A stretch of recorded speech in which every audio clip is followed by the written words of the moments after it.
the the next piece that we have is actually an iconic piece. It's actually one of my favorites.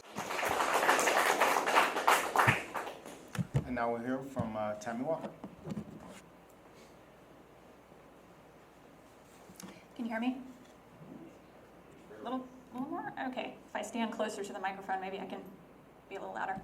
After Alex brought up the list of phobias, I'm kind of sorry that I left out my ornithophobia slide. Yeah. Fear of birds? Okay. Sorry. So, let's see. There we go. So Bart and Lisa leave us with an interesting question. What is so scary about the Raven?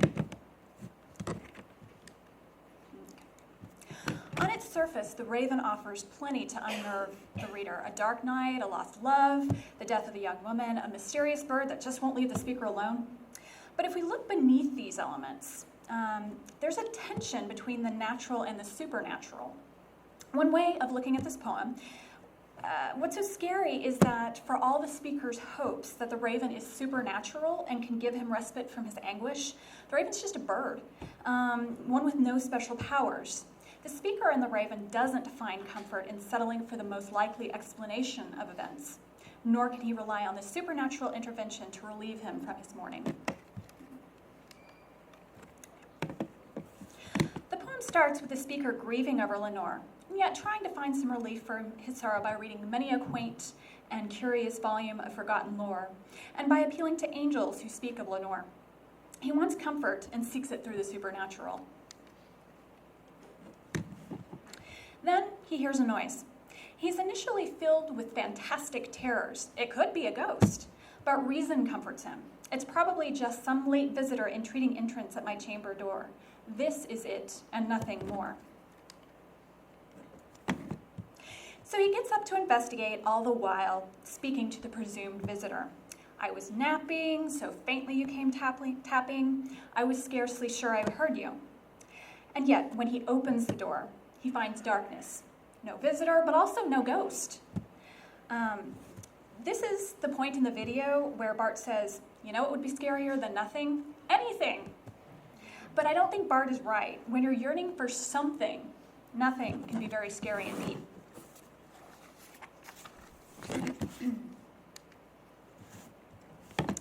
In the hallway, the speaker hears a voice saying Lenore, but it's just an echo of what he said into the darkness.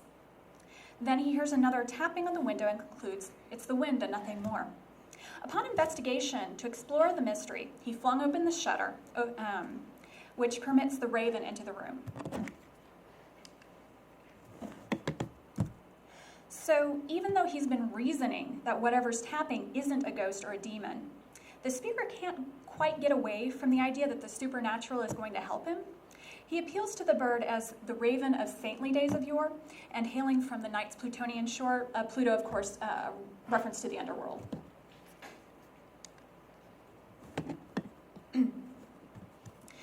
We can follow the speaker going back and forth between wanting supernatural explanations and finding only natural possibilities for what's going on with the bird in his chamber.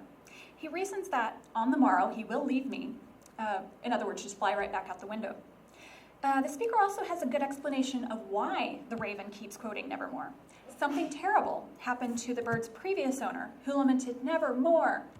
Enough time for the bird to learn the phrase, basically. Thus, what it utters is its only stock and store, caught from some unhappy master. Convincing as this explanation of Nevermore might be, the speaker does eventually let his imagination take over, linking fancy unto fancy, thinking what this ominous bird of yore meant. Instead of reasoning at this point, he's guessing and divining. At this point, he believes he's visited by angels. As the air grew denser, he thinks, perfumed from an unseen censer swung by seraphim. Excuse me. His view of the situation is skewed at this point by fantasy.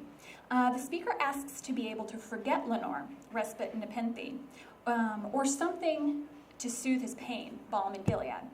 But if forgetting or being relieved of his pain is not possible, then he wants to know if he'll be able to clasp a sainted maiden whom the angels name Lenore. presumably when he's in heaven with her.